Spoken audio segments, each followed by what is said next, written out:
semua akan terulang. Adakah kisah cintaku yang seperti dulu? Kita terulang kembali. Hanya dirimu yang ku cinta dan ku kenal.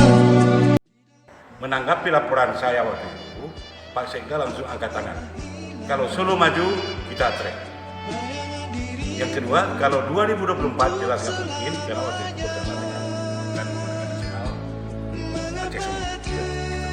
Nah, dalam perjalanan berikutnya, Solo diam-diam tidak ada konfirmasi lagi. Mengundurkan diri diam-diam. Akhirnya maju Sumbar, Sumatera Barat, menyatakan siap untuk menjadi tuan rumah Perwanas tahun 2024.